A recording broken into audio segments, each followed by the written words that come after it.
Milan Thakker. I'm going to be moderating the panel today. I'm a corporate M&A and private equity lawyer out of London for the international law firm Reed Smith. Very pleased to be invited to this event today. Greece is a huge market for us. So without further ado, why don't we start with you, Alex? Why don't you introduce yourself to the... Sure. First of all, thank you to Capital Link for the very kind invitation. It's been a staple in our schedules every year. I'm Alexandros. I head up the investment banking practice for AXIA, based out of Greece, and most of our activities out of Greece, not exclusively there. But very happy to be here and talk about investing in Greece with the distinguished gentleman to my left. And James? Kalispera. Good evening, everyone. Great to be back. James Christopoulos. I work at CVC, which is a global private equity firm with 30 offices around the world, including an office in Athens, Greece. I was born and raised in sunny Athens, Greece, but moved here a while ago, which is why I've picked up the accent, and I'm based here in New York and work on investments in Greece and the US. Samy? Kalispera. I'm Samy David. I've been working from Athens as the local partner for Fortress since 2012. We've been very active in all kinds of investments, including non-performing loans, real estate, energy, shipping, whatever is available and interesting in Greece. Hi, my name is Spyropoulos. I've been with Oaktree since 2012, covering Greece and investments there. All right. So Alex, why don't you kick things off and maybe give us a view of your perspective of the market in Greece across 2024 and maybe an outlook on what you think 2025 is going to look like. Sure. First of all, I think we spent the better part of the day hearing about Greece and what has happened and what's at store. So I'll try not to be repetitive to the extent possible, though I think most angles have been covered already. But from a transactional perspective, I would say that 2024 was a particularly active year in the Greek market, and it was active across the board. So it wasn't that we had just a lot of capital markets activity or just a lot of M&A activity. We had a little bit of everything, quite frankly, which is very encouraging in terms of what lies ahead as well. And again, when we talk about, be it capital markets, we had, obviously the banks, the government disengaging from the banks from an ownership perspective for the most part. We had a lot of private equity activity, both in terms of new investments and exits. We had also a lot of strategics that started looking at Greece and deploying capital in Greece. So all that's to say that, the Greek economy from an investing perspective is firing on all cylinders. And at large, that is, a function of the stability that we have in Greece, the growth that we have in Greece, and despite the overall geopolitical and economical backdrop in our broader neighborhood, Greece has managed to make the headlines once again, but this time for all the right reasons and not as sort of the black sheep of Europe, which we had become quite accustomed to. In terms of what lies ahead, hopefully a lot more of the same, a lot more, opening up of the economy and internationalizing it a lot more, both with inbound investments, but also a lot of Greek corporates looking outbound. That obviously has to be fueled with a lot of solid financing and assistance from the banks, which, as we've heard on a number of panels and occasions, they're also trying to extend the suite of products and the type of advances that they give. And it's no longer just monolithic, giving traditional old school loans or dealing with NPLs. They've moved on to be more, quote unquote, adventurous and supporting the economy. We hope to see a lot more strategics invest into Greece. There is a first wave that has started, but I think we need to all kind of put a lot of effort to make sure that that wave multiplies and gains a lot more momentum. So from my perspective, not to bore you with too many details, I think that, we tend to think of years as discrete periods. I think 2025 can be a continuation and acceleration of what has already started, and it's a matter of maintaining that momentum in order to attract a lot more investments into Greece than we have in the past. And you touched a little bit upon the role banks have been playing in that development. We've kind of noticed the Greek banks and the financial institutions act with a bit more extrovert interest of late, rather than being the traditionally pure domestic players they have, historically. How do you see financial services growing in the coming years? Look, that's definitely the case, and I think it's driven both by need and desire of the banks. Need because they need to replenish their books, they need to create new business, and diversifying their offering outside of the pure traditional, Greek loans that they used to underwrite is something that helps them achieve those targets. But it's also a matter of desire. They see attractive opportunities, they see interesting underwriting opportunities outside of Greece, and they've become a lot more receptive to becoming more creative or more extrovert. A few years ago, there was only a select few situations where they would even finance sponsors. I think that has changed quite a bit, and the type of financings they're willing to provide has changed quite a bit as well. So we heard in a panel before us with the 4 banks, they're opening up rep offices in the Middle East and in India and all over the world. So definitely the DNA of the banks has evolved as well, alongside the Greek economy, and they're looking for different avenues of new business. And that comes in the form of M&A for themselves as well. Some banks have acquired or are talking about expanding their operations outside of Greece, but they're also, being a lot more transactional when it comes to fee business and acquiring fee businesses. So we see a trend in and of itself there, which is going to kind of multiply their ability to do different things and expand their offerings soon.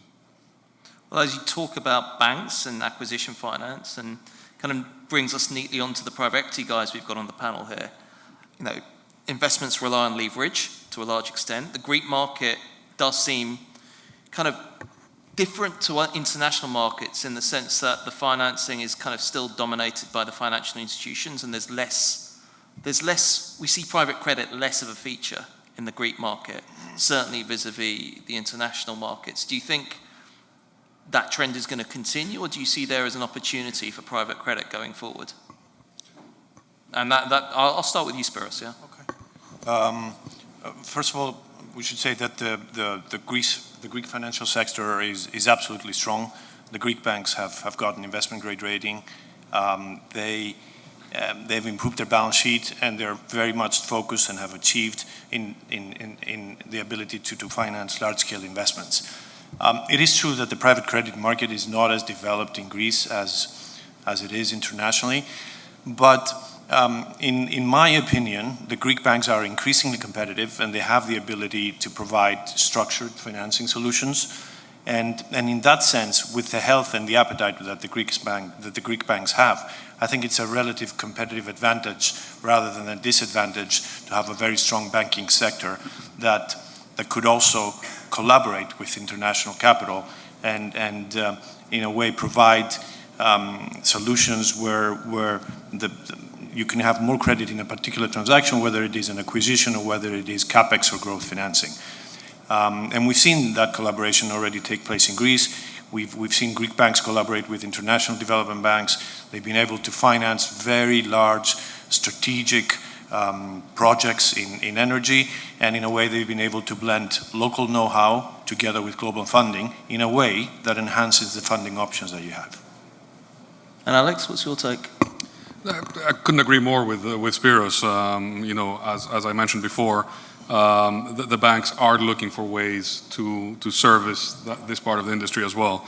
And I think the private credit is coming as well. We've seen it in some recent examples where private credit, in the more kind of Anglo-Saxon traditional sense of the word, has participated in transactions. I do expect that to accelerate a lot, but I think it's a symbiotic relationship with the banks. It's not either one or the other. Especially in the more complex, larger transactions, you probably need both because they serve different purposes. And we are seeing that pick up. Okay. James, CVC have been active across a number of sectors in Greece of late. What have you guys found has been working? What needs to change? Kind of what's your and your team's perspective on the market? Well, overall, we continue to be bullish. Overall, things are working, which is probably why I'm here. So I'm thankful and grateful for that. But first, just by way of background, so yes, we've been fortunate to have been active in Greece now on the last 7 or 8 years, really across many sectors, and that includes healthcare, where we've invested in HHG on the hospital side, e-commerce with Scrooge, insurance with Ethniki, And so we've invested across many different sectors, and overall, our experience has been very positive. Some of that, certainly with the benefit of hindsight, I think we were maybe a little lucky with the cycle, and as Alexandros said, almost despite a global pandemic, despite all the geopolitical noise, shall we say, Greece has continued to outperform both on a relative and an absolute basis, which is obviously great. So we've benefited from that, and that obviously the tide is rising to a certain degree. More importantly, and each story is a little bit different, so I'll keep it a little bit high level, but if I had to say the few things that have worked well, really one of the first things that comes to mind are the people.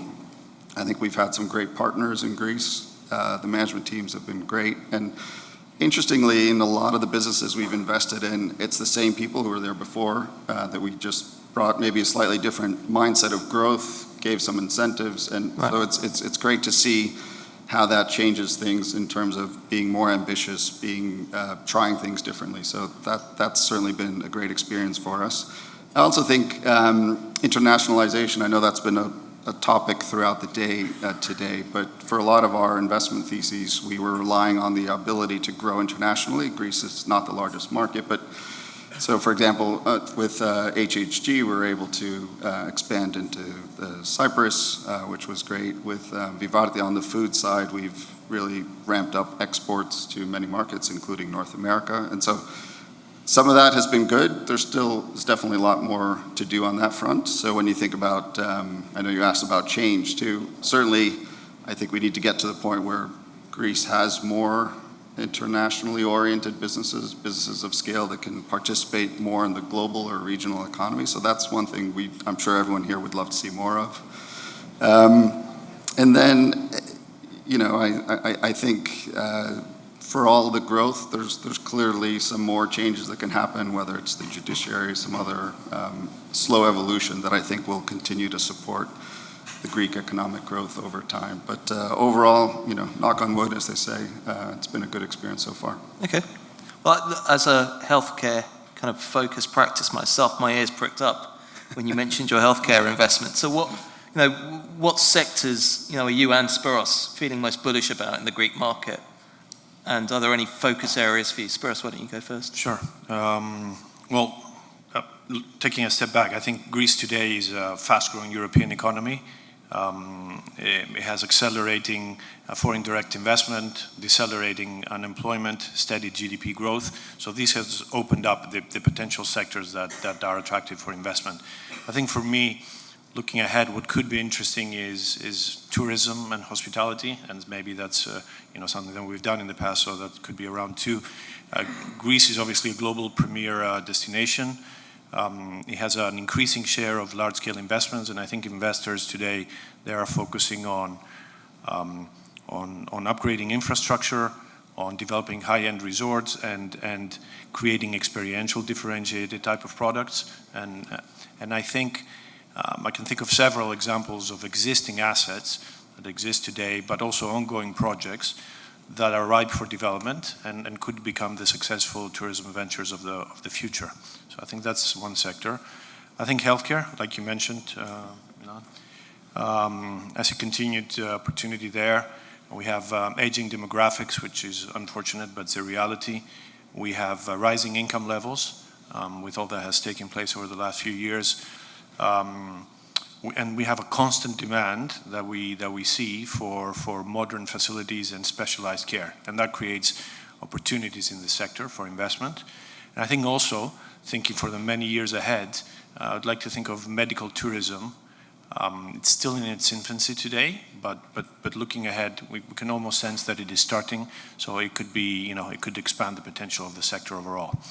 Third, and everybody has spoken about this today already, I see renewables as potentially interesting. Obviously, Greece is advancing in solar and wind. We're actually leading a number of European countries.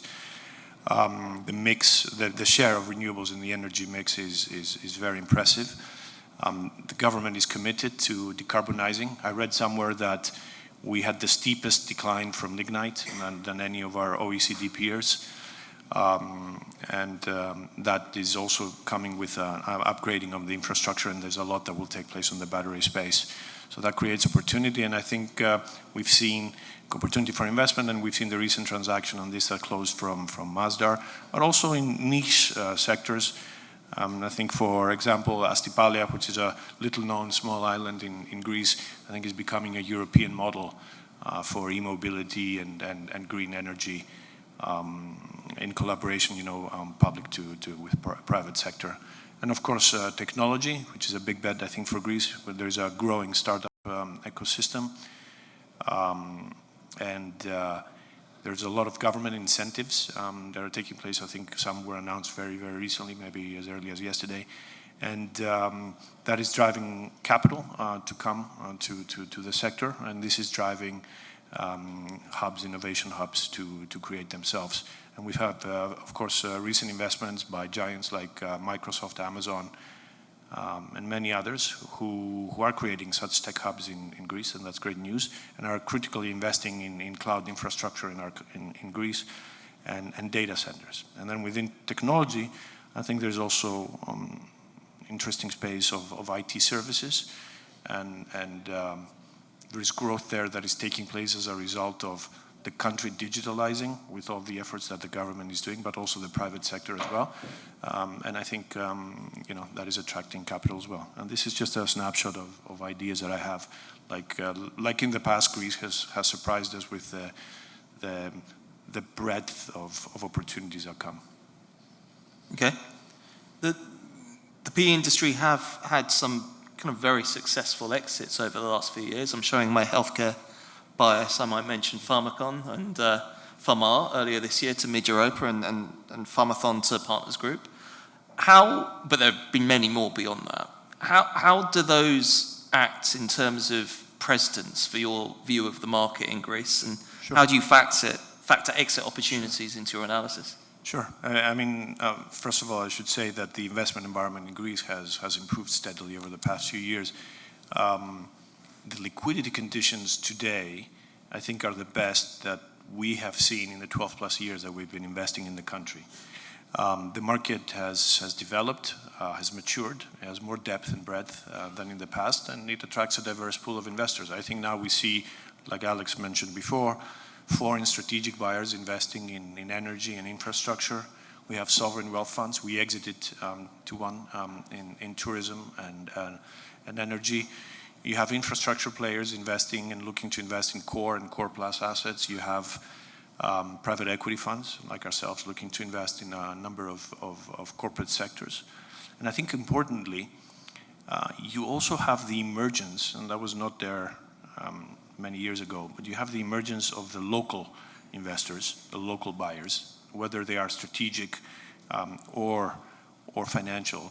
And they have actually dominated a number of transactions in the recent past in a number of sectors, like banking, with all that has happened in Attica, in IT, in real estate and energy, of course. So you have local and foreign investors, you have financial and strategic investors across a number of sectors. So you have a very diverse pool of potential buyers. And I think this diversity, and coming to someone like us, allows institutional capital to underwrite investments in Greece with good exit prospects, which is very important, because you can look at a number of corporate sectors and can anticipate that there could be different types of potential investors that could come and enable a transaction. So I think I'm optimistic and constructive on that point. And James, what's the CVC take on that? I think it's a great question, because in the end of the day, I think I certainly agree with what Spyros said. We've seen a very market improvement the last couple of years in terms of the depth of the capital markets, including the stock market, which is another pool of capital, which is still maybe in the earlier days of its hopefully its growth. But at the same time, I also think it's fair to say the sample set is still relatively limited, so we don't have as many proof points at scale. I think there's also some nuances based on which segment of the market we're talking about. I think, as Spyros mentioned, infrastructure, there's more data points. Real estate / hospitality, more data points. Technology, to a certain extent, again, because it's a little bit more externally focused. There's a lot more VC money from other geographies. finding opportunities in Greece. I think in other markets, it's probably a little bit more limited still, in fairness. And the question is also one of scale. And so I think what everyone in this room probably hoping for is that we get to the flywheel where there are some more exits, some more liquidity events, more institutions feel comfortable doing their first investment. And I know just from our own dialogue with parties, a lot of people find Greece very attractive, but this question of exit is still a question for several folks. So I think we still need to have some more wins on the table before it becomes even more comfortable for more investors. But certainly the progress of the last 5 years has been great. Well, a lot of the exits we've been talking about recently over the last few years have been M&A. Let's look a little bit about, I'd like to talk a little bit about capital markets as an exit opportunity. The Athens Stock Exchange in particular hasn't traditionally been viewed, even by Greek companies, by investors and by Greek companies, as a kind of a popular exit route. We look at Metal and Energy this year in London. We've noticed they're looking towards London for their IPO. What is it, and I'll direct this to you, Alex, what is it you think the Athens Stock Exchange could maybe learn from other markets around the world? So in the next 5-10 years, some of the Greek success stories of the future start considering them as a viable option as opposed to the London Stock Exchange or NYSE?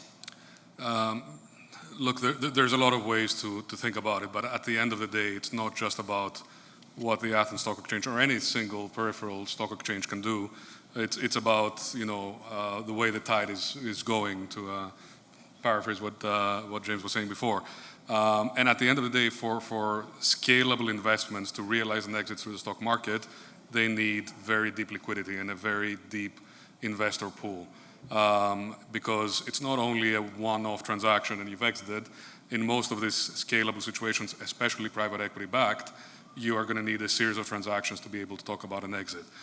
So you do need the liquidity both for the initial step, the IPO of a company, but also down the line so that you can support valuations and support further exits and sell downs from the sponsors. In order for that to materialize, obviously you need to kind of swim upstream and fight the current trend of concentrating things in fewer, bigger exchanges.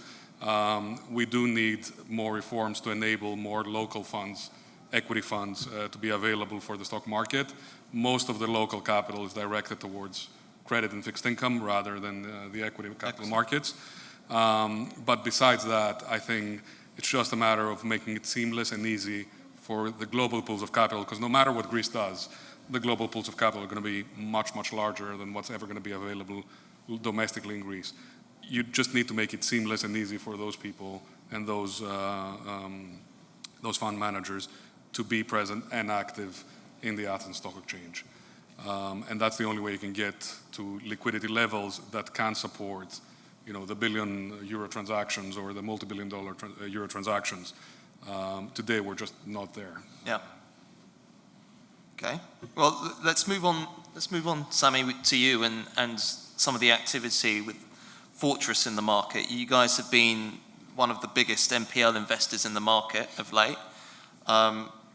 What's your perspective going forward? Do you think all the primary sales from the financial institutions are complete, or do you think there's further to go? So now we're going a little bit darker because we're talking about not nice things like investments, but non-performing loans and the dark side. Yes, the primary sales have actually finished. All the major sales from the 4 systemic banks and the 5th pillar are going to be finalized now. We have the hubs. So all in all, we had 120 billion of non-performing loans in the system, and something like 60 billion of hubs have been sold, securitized, and around 35 billion of direct sales have been performed in the past years. So right now, these loans have moved from the banks to non-banks, private equity firms, and securitization vehicles. And right now, for me, the biggest discussion we should be having in Greece is how this huge stock of NPLs is going to be resolved, because they have not been resolved. They have just moved from the banks out into different pools, and the banks are extremely healthy right now. They have very low NPL ratios, lower than Europe. But we all need to realize that, before the crisis, the balance sheet, the loans held by banks in Greece were around 240 billion, and right now they are around 140 billion, and the remaining 100 billion are non-performing loans. So for us, the biggest worry, but also the biggest opportunity, is to be able to resolve that. This resolution could actually lead to very interesting investments, and it could put the Greek economy into overdrive if it's actually done correctly, because the investments that my fellow speakers have been talking about are investments in a society, and half of the Greek society is still in an NPL portfolio. So if we manage to release this, the society from this burden, this is going to be extremely good news for Greece. Okay, so we've still got a bit of a path forward to resolve the issue. It's not done yet. We have a lot of path forward, and we need to figure out the way that this is going to happen. It can either happen through refinancing these huge stocks of NPLs, or through the real estate that is going to be produced from the collaterals that are going to be sold or surrendered or given out. So real estate is definitely going to be a play for the coming years, and refinancing either through alternative financing vehicles with banks, because banks will need to play a role here, is also going to be a very interesting space. Okay. So let's take your NPL investments to one side for now and talk a bit more about your direct investments. Where do you see the opportunities in 2025 for that in the market? Fortress has been quite active in trying to identify good companies with bad capital structures inside the market. I see back there Mr. Argyros, who was the transaction we first did, where we restructured Attica Blue Star Ferries, and that was exactly the way that large companies need to be restructured forward. We've been active in doing this over the last 10 years. Lately, we've been looking into the car business, trying to restructure one major player in the Greek market, which is retail, wholesale, and leasing of vehicles. And just to give you an idea, in Greece we used to have 300,000 of new car sales, and this went down to 70,000. So it was an absolute collapse. And most of the Greek companies that were into the car business became non-performing loans from banks. This is going to eventually change, and this, for us, is an opportunity to invest directly in these companies. Okay, thank you. As you intimated at the start, your topic started out on a bit more of a negative spin, so maybe I'll turn to the others on the panel. What do you guys feel are the largest challenges for Greece going forward? We've heard a bit from Samy about that. I'll start with you, Alex. Look, I mean, there's no shortage of challenges, and I don't think there ever will be, if we're being honest with ourselves. As the opportunity evolves, so do the challenges. Look, at the end of the day, Greece is a relatively small economy, a relatively small market. If we're talking about private equity and new capital being deployed into Greece, be it from financial sponsors or from strategics, there comes a time where scarcity of opportunities starts to play a role in that.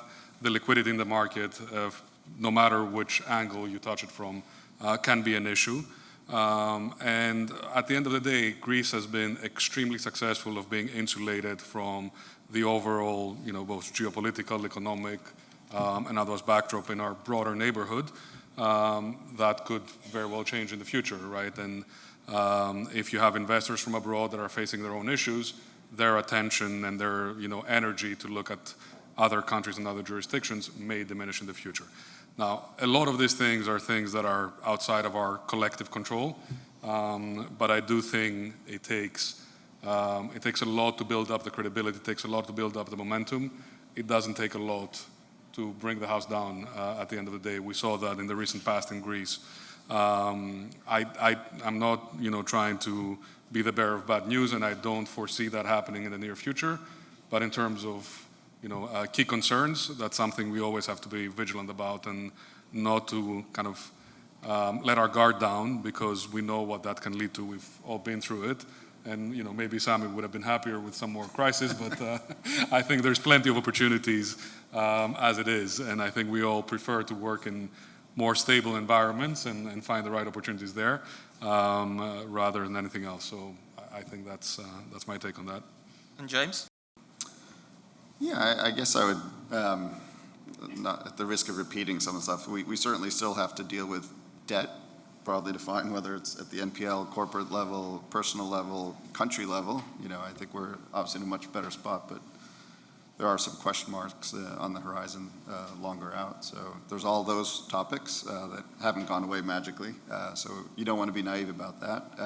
We do have the issues of, we're in an interesting part of the world, to say the least. Thankfully, we're surrounded by water and beautiful water, but we don't have too many right adjacent friends to grow economically, et cetera. But again, that creates opportunities, and I think we touched on before how some more changes need to happen in terms of how we can internationalize a little bit better. But it is a challenge, and it probably will continue to be for at least a period of time where we sit today. Demographically, I know we talked about healthcare. Again, it's not growing. So there's all these, I would say, more structural things, but to echo Alexandros' comment, Alexandros, we don't, still, despite all that, there's so much opportunity in the micro and so much that the country is already doing that can still fuel growth. So yes, it's easy to see some of the lists, but lists of negatives or risk areas, but I think fundamentally those are, frankly, if we were talking about any other country in the world right now, it would have their own list too. I promise this is my last depressing question. I won't ask any more. But Spyros, let's get your take on the biggest challenges. I'll take a couple of challenges. So I think the first one for me is the demographics. I think Greece is going through a baby bust, like a lot of European countries, and that will affect us in the next few years, and that will in turn affect the potential investments that we can continue to make and how there will be growth, continued growth. So this is a challenge for me as I think into the future. The second challenge that is not a challenge, but if I were to wish something, is I would wish for more speed, particularly in the judicial system. And I think there are things that are taking place there that will make that happen. So I think that's something that could be improved. And again, speed, coming back to speed, I think also again, in bureaucracy, wherever we could not cut layers of bureaucracy, but in a way improve the time to response. And that would be the couple of things that I think I would think of. Okay, we've got 5 minutes left, so I have a 3-line whip to keep to time, so I'll make this last question quick. Let's end on a bit of crystal ball gazing, looking into the future. So if we were holding this panel in 5 years' time, predict what your review of the prior 5 years would be. So tell us what you think the next 5 years is going to look like. So let's start with you, Samy. Go on. So you started. You get the easy one. I thought I'd give you the opportunity to be a bit more upbeat after depressing everyone at the start. No, I really think that the opportunity that was there in 2024, now that it's 2029, we managed as a country to actually resolve the huge stock that we had, and the society as a whole managed to produce growth rates that were 3 times the average of the European Union, because that is the growth rates that we would be looking at, if we will be looking at, if we manage to resolve that problem. So yeah, for me, that is what I hope is going to happen. And Spyros? I hope and expect, because we were in the business of underwriting the future, doing better. So I hope and expect that the 5 years will be better than the previous 5 years, as we have almost seen in the 12 plus years that we've been investing in Greece. So I hope this journey will continue. It's very positive. Brief, but very positive. James? No, listen, I think, again, there's plenty of challenges, but I think there's some embedded growth in Greece still, whether it's the technology sector that has really, I won't say come out of nowhere, but really if you think about the last decade, it's just been a great growth story for Greece and some great, very promising companies. So continuing to explore and grow that. Hopefully we'll look back and see that tourism wasn't a 2-year fad, and Greece is still a prime destination that we've built off of, developed a new product and services to reposition, the country, and that creates some sustainable long-term opportunities for the country, and it's not just a nuisance and packed beaches. But so I think there are these embedded growth vectors that hopefully we'll look back on and have staying power and have really bled into the rest of the economy. And in the meantime, we've made progress on some of those challenges. And last but not least, I know we're running out of time, but hopefully Panathinaikos has like 10 stars on their jersey. But Panathinaikos. that's for the Greeks in the room. But yeah, as long as you're not facing English teams in the Champions League, that's fine. Go on. What do you end? To end it on a bit of a lighter note, I hope that this panel looks very different in 5 years' time, for 2 reasons. Number one, it's always good to have new blood and new actors into the market. That will have meant that the market has developed. And number two, which hopefully all of you will agree with, nobody will be able to hold us to our crystal ball gazing of today. So, amen. Okay, very good. I think with that we've got a minute left, but I think we're done.